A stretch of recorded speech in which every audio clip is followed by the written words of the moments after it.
I bet that if you ask any painter what the hardest color is to paint, you're going to get a near unanimous answer: green. But why is green so difficult? And what are a couple ways that we can get around it? That's what I'm going to go over in this video.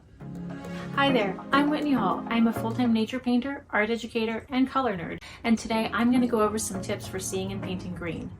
So right now, as I'm recording this, it's the summer solstice. We are in the dead middle of summer, everything is growing, and if you've done any landscape painting or still lifes from nature, then you know how much of a struggle green can be. There's just so much of it this time of year. But why is it so difficult?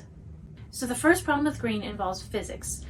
Green is right in the center of the visible color spectrum, which goes from about blue, blue-violet on one side to red on the other. Green and its neighbor yellow are right in the center of the spectrum, which means that we can see the most shades of them. It's the color we have the least trouble seeing, ironically. And we see the widest variety of it. So building on that, the second problem with green is that there's just so much of it. We're just surrounded by it. It's the color of almost every living plant on Earth.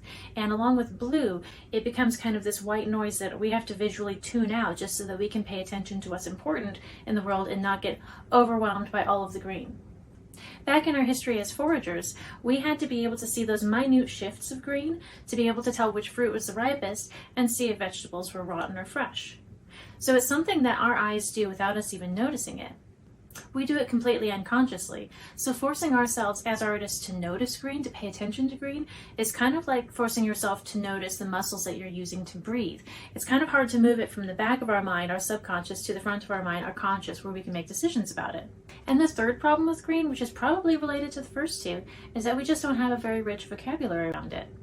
We don't have as many words to describe green as we do have other words for other colors, especially very specific colors. In fact, in some languages, there isn't even a very sharp distinction between green and blue or green and yellow. And it sounds kind of weird, but the words that we use to describe colors actually can affect the way that we see those colors and how much of those colors that we can see. So all of these things just mean that we have to be a lot more conscious when we're dealing with green so that we can mix it properly.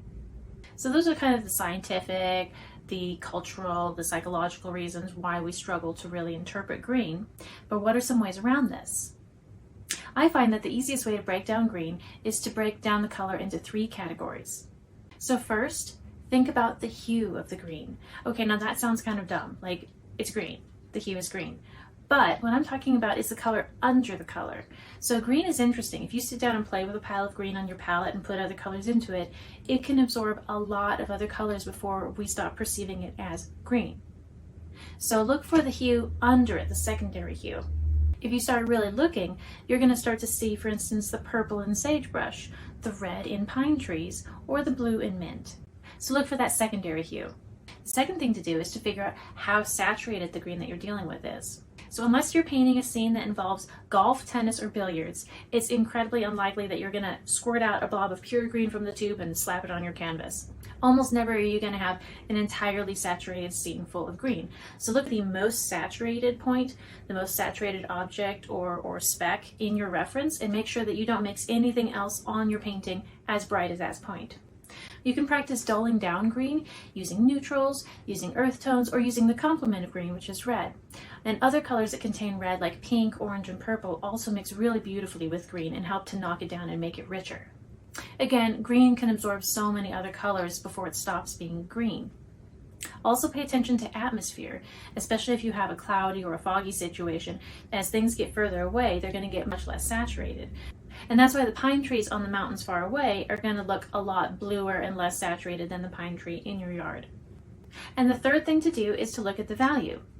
A big secret to painting is that if all of the values are correct, the rest of the painting is going to fall into line. Our eyes fill in a lot of the color information as long as the values are correct. So if you're struggling to get some depth in your painting, the chances are that you're having a value problem and not a green problem. So check your values. And those are my 3 tips for breaking down and seeing green. If you want to learn more, next Thursday I'm hosting a live online painting seminar, June 30th. There will be live demonstrations where I'll go into more detail on these tips and show you some actual tips and tricks for mixing your greens and controlling your mixtures.